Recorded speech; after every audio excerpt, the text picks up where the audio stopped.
Welcome to the program. Now, the Independent National Electoral Commission, in collaboration with the Nigerian Bar Association, has commenced the prosecution of hoodlums, political party members, and even INEC staff who may have been indicted in one way or the other for various electoral offences committed during the 2023 general elections.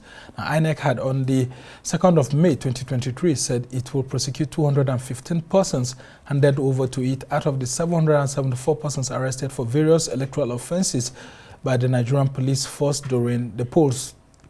According to the commission, it was partnering with the NBA, which offered pro bono legal services for the effective prosecution of the electoral offenders.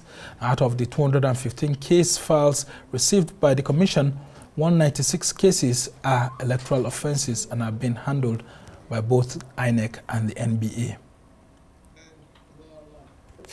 Well, for more on this, I'm now being joined in the studio by Aisien, who is the Deputy Director of Voter Education at the Independent National Electoral Commission, and also by Oluwole Osaze Uzzi, who is a lawyer and former Director of Legal Services and Voter Education, also at Nigeria's Electoral Commission, INEC. Thank you so much, gentlemen, for joining us. All right. Let me start with you, since you're the man the eye of the storm. Just put the situation clearly to us.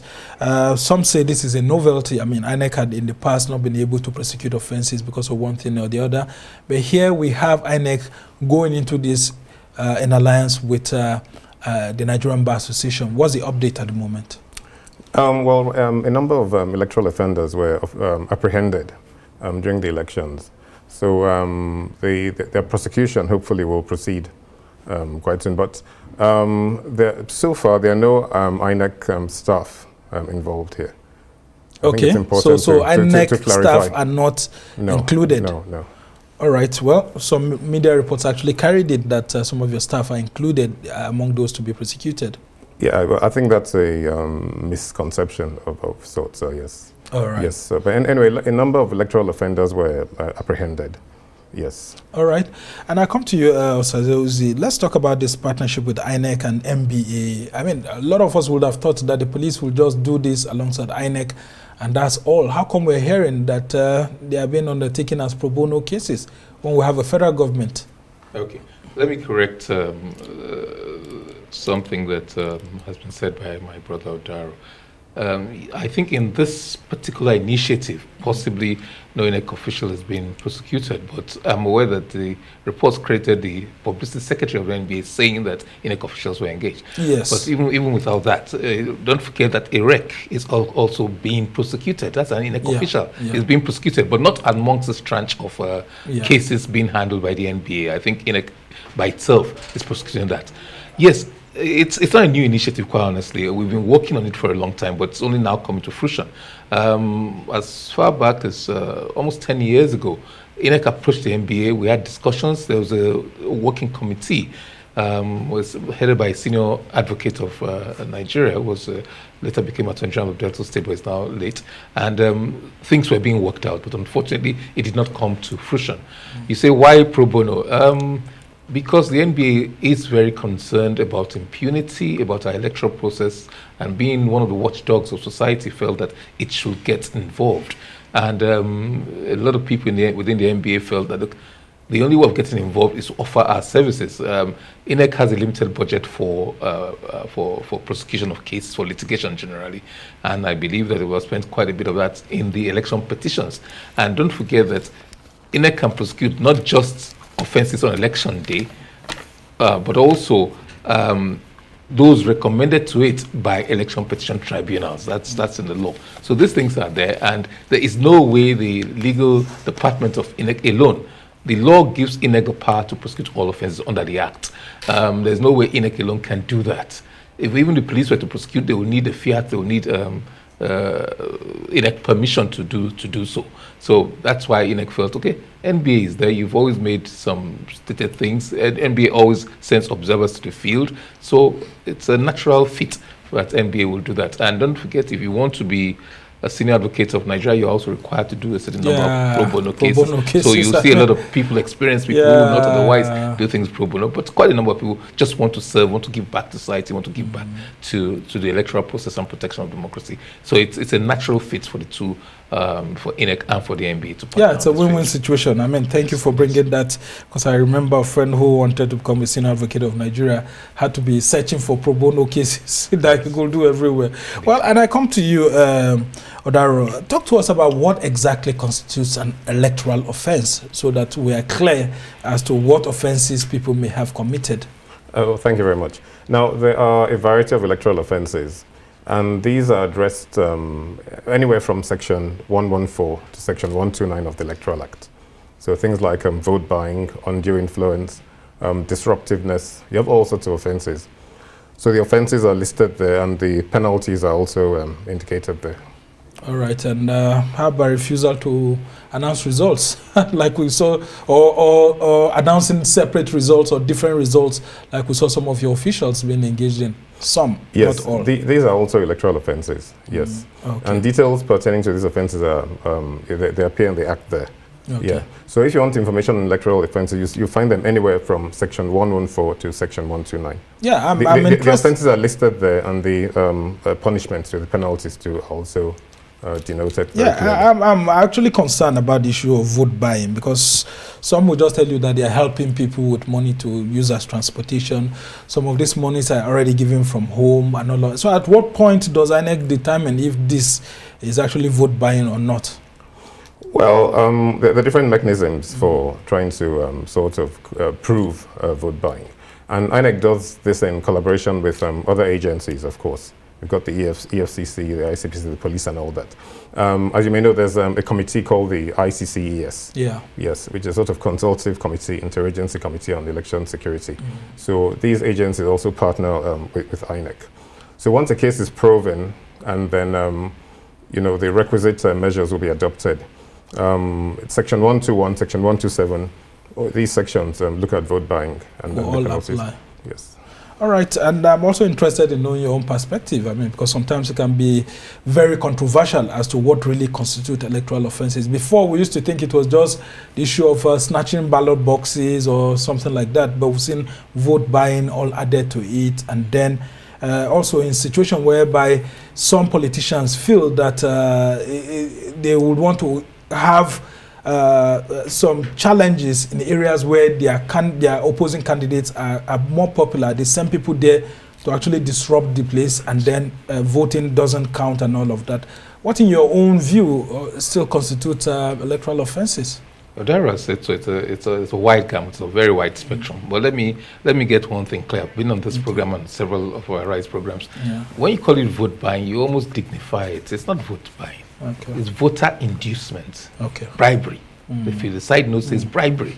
You know, when you say vote buying, it's almost a legitimate trade of an exchange, a commerce. Yes, it legitimizes it, but we should call it for what it is.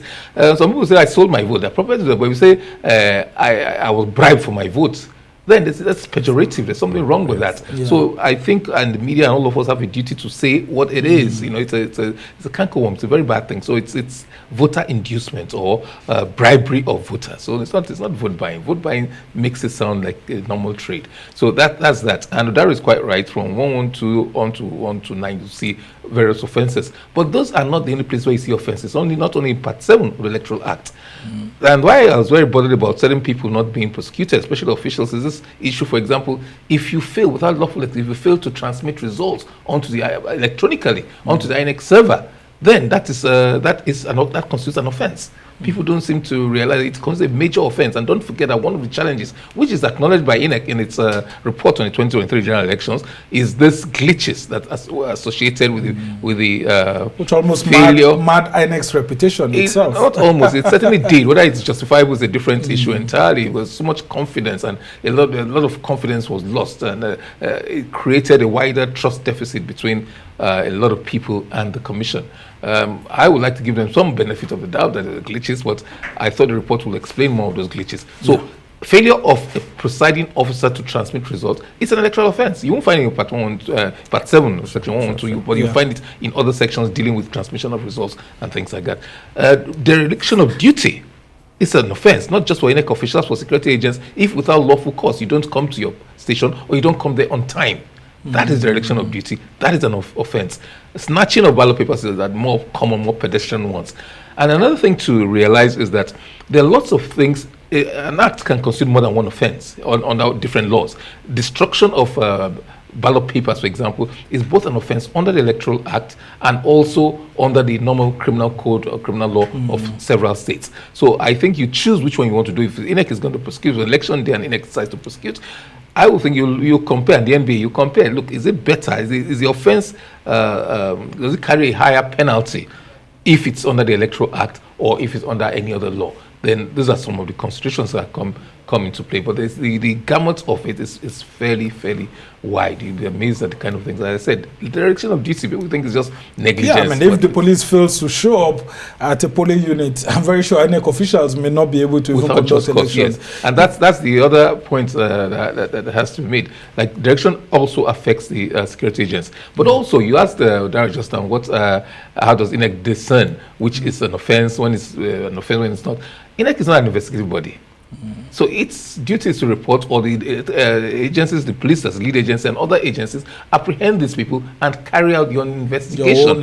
When they finish the investigation, the former IG of police, I think it was last year, IGP Baba, sent the files to INEC, and INEC looks through it and said, no, there's no offense committed here, or there's an offense, or I'm surprised to learn, for example, there's an unlawful possession of firearms. I thought the Robbery and Firearms Act has a stiffer penalty for that, and those offenses should never have been charged under the Electoral Act, but call it what it is. Take it to a place where the standard of penalties await the offenders. So maybe the NBA will want to have a look at that again, some of these other offenses. All right, I'm still interested in this issue of voter inducement, as you said. Not as I said, as the Electoral Act calls it. Yeah, I mean, as it's called. Yes. All right, so it's popularly called vote buying, but how do we put it? When a voter comes to say, I want you to give me money to vote for you, how do we capture that? Or if the person comes to say, look, I sold my vote and I'm proud of it, could that constitute an offense? It certainly is. It certainly is. Both in bribery, giver and the taker are both equally guilty. Yes. Yes. So it is an offense. So I expect maybe some voters should be on the list of offenders. Yeah, I mean, because we saw people actually saying that they did that. And so when they come to you, and they make that assertion in the midst of this poverty and all of that that's ongoing, I mean, what will you do? And there are so many of them in huge volumes. I mean, can you prosecute people who are in the millions, for example, who actually said that I sold my vote because I'm hungry or something like that? I'm unaware of any such scenario. Well, I mean, during the general election, we saw people who happily did social media videos saying they sold their votes. Okay. Again, it's up to those in charge. I mean, if it comes to the Commission's notice, I think requisite measures will be adopted, and then our sister agencies we partner with would do what has to be done. All right. Well, those videos are existing everywhere, and I want us to talk about the proposed National Electoral Offences Commission. Why has it been difficult over the years, despite the proposition by several groups during the Electoral Act amendments and all of that, including even constitutional review? We've not been able to have this Electoral Offences Commission. What exactly is the National Assembly afraid of? Let me start from you, Osaze Uzzi. What exactly is making that not to come? Because if it does come out, it will relieve INEC of some of its challenges. I don't know whether I'm the correct person to answer that about the feelings or thoughts behind National Assembly, but there's some things in public domain. Yes, and you're quite right. As far back as the Ways Committee recommended that establishment of an Electoral Offences Commission, and if I'm not mistaken, it drafted a bill to that effect.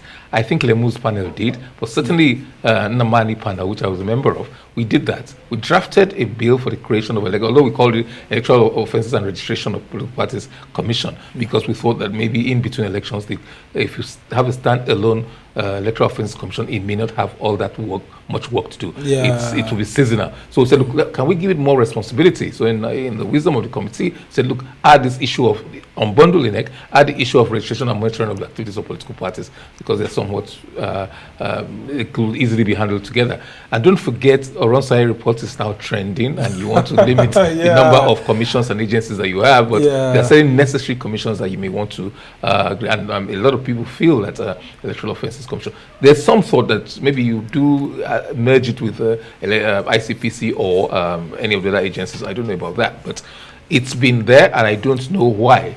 Some cynical people might say it is because they are the biggest beneficiaries of electoral malpractice and offences. So you can't expect them to be gatekeepers wanting to create that offense, being beneficiaries of those impunity. Impunity must or should continue. And people say when they live there, they might be very interested in it, or when they fall victims. When they're the victims of at the wrong end of malpractice, then they make a lot of noise. But that's after the fact. I don't know why. Maybe a member of the National Assembly will say why. The last time it went fairly far. Yeah, and Fem Gbajabiamila, who's the Chief of Staff now, was very much interested in that bill during the electoral amendment, but it didn't really. He certainly appeared to be, but somehow he could have done something, and at least for the House of Reps, I don't know why. A speaker, he could have. I think he's responsible for scheduling of bills and everything else. I really don't know why, but one of them, the principal officer of that assembly, will probably have to come and explain to Nigerians why it was not passed. They had gone through second reading, they had gone very far. As I said, several committees have drafted bills, so you didn't have to. All you have to do is consider those bills. I don't know why it wasn't done. And how much of a burden would a potential National Electoral Offences Commission lift off INEC if, for example, we have one? Well, I think I'd rather not comment on this. It lies outside my remit, so I won't make any remarks. All right, yeah, I understand. But of course, how much of a burden is INEC then with all these issues of cases, electoral offences? I think the Commission is coping quite well. You think so? Yeah, I think so. You've got because the department and which handles because what we keep hearing is that the legal department is overburdened with all these cases, and of course you have political parties who have their own cases lying there. Well, I don't think so. I think the Commission is coping quite well. All right. I would like to disagree a little bit, because I know I was director of legal. I mean, you were director of legal services. And I know the kind of pressure, not just pressure in terms of numbers of cases. In every petition, INEC is joined as a respondent. And I think the last time there were more than 1,000 petitions. You cannot cope. And very often you have to go to get external counsel. So quite a number of them don't come cheap. And you don't get pro bono, you don't get MBA or the lawyers offering pro bono services in terms of assisting INEC in the defense of election petitions. And INEC must be a defendant. The law says it must be a defendant. So, not to mention pre-election cases. At one time in this cycle, each day for several months, the Supreme Court, with limited number of justices, had nothing more but election petitions. So if you had other matters, it was adjourned for 3 years, 4 years, because it's time bound, and it's such that you don't do anything. And a lot of the time, they more or less, I don't know, these would compel or persuaded counsel to withdraw their petition. So that's the judiciary. But INEC was and continue to be a respondent in all of those cases. So and of course these things don't come cheap. Moving materials, a lot of because of security and other reasons, a lot of these tribunals came to Abuja. The logistics of moving thousands and thousands of ballot papers across country, it's humongous. And don't forget, the chairman has been a proponent, and the commission itself has said, so look, we will be happy if somebody else takes on this responsibility. In any case, the optics of it, and not more than the optics, if you look at it, INEC officials will be prosecuted. INEC officials are sometimes guilty of electoral offences. People, how much confidence will people have? Who will police the police? How much confidence will people have if INEC officials are prosecuting INEC officials? If you discharge them, you say, well, what do you expect? So now, if you have an independent body doing that, then I think it helps. Even INEC officials would actually be forced to play by the rule.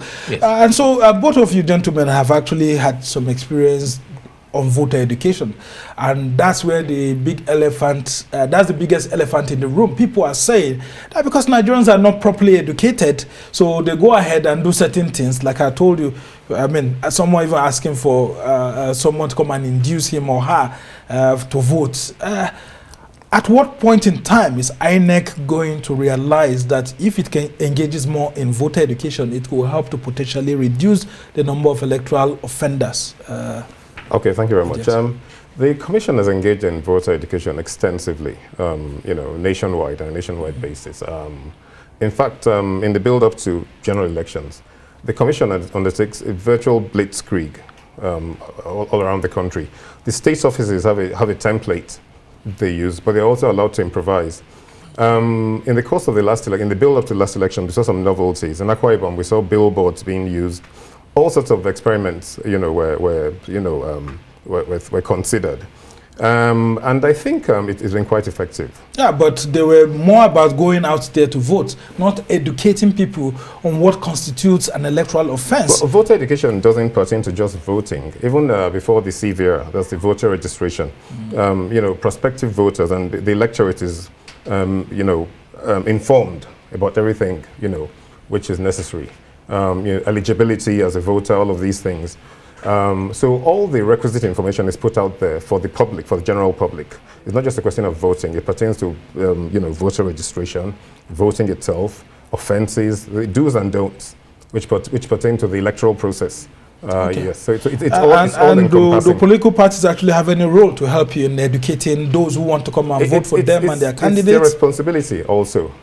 Yeah, how much do you place it before them that they also have a part to play? Well, we interface with the parties. You know about the IPAC and so on. Yeah, so we interface routinely with the parties, and they know that it actually behoves them to make sure that their own base is also well informed about the electoral process. All right, Osaze, let's talk about this too: the role of public enlightenment and how it could potentially help citizens to be more patriotic. To know that if they engage in electoral offenses, they're actually doing themselves, because they could actually end up electing people who engage in bad governance and all of that. So how can this be a way to actually reduce electoral offenses? Yes, I think a lot of new thinking is such that you don't concentrate too much on enforcement. Education is a strategy, I believe, and it weighs very heavily nowadays in trying to persuade people against deviant behavior.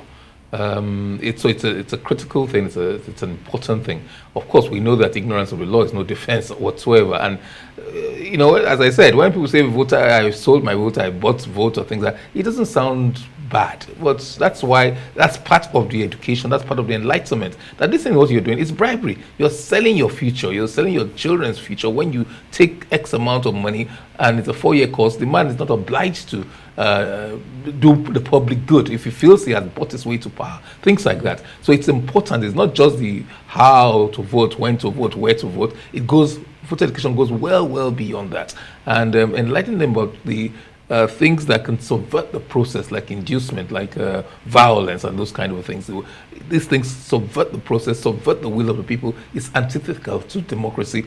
It's important that people are told, but INEC cannot do all of it. It doesn't have this kind of resources, cannot get the kind of, for a long while, I don't know what it is now, it had a cap, for example, an envelope on its expenditure. Yeah, for publicity. It remains static for a and very I know long that time. Once it gets to that, they will actually chop it off and say, look, political parties too and others can engage in this and all of that. People, civil society, the media, but it takes resources. It takes a lot of resources. So INEC cannot do enough. It cannot just do enough. It just, within its limited budget, it will do what it can do. All right, as we try to round off this conversation, here we have 774 cases that have been identified during the entire 2023 general election. Only 215 of them handed as case files, and I think 196 of them being prosecuted. Correct. So what happens to the huge chunk? If you minus 774, 215 from 774, we still have a huge chunk. So is the police going to handle that, or they'll just be told to just go home and say no more? In fact, the 774 is a drop in the ocean, many people will think, especially with the kind of things we saw on social media and the kind of things observers reported.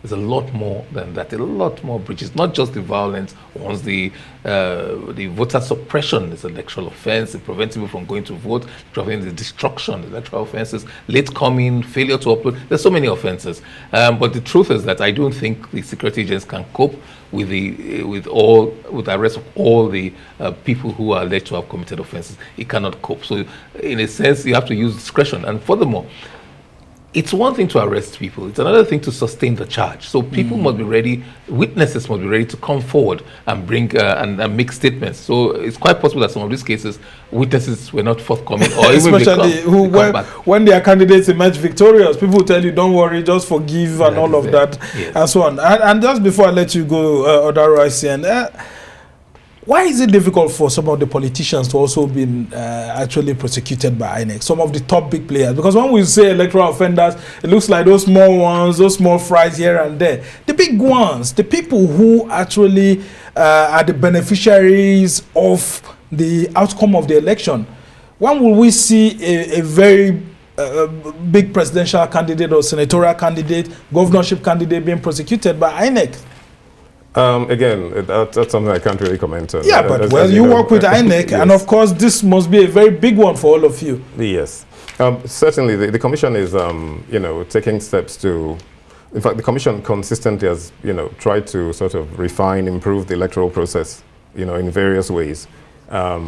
But regarding this particular matter, I'm afraid I can't really make any. And of course that's why we'll be closing. I'll refer you to section 1216. For the purpose of this act, a candidate shall be deemed to have committed an offence if it was committed with his or her knowledge and consent. So we're waiting for that. But some of them have immunity.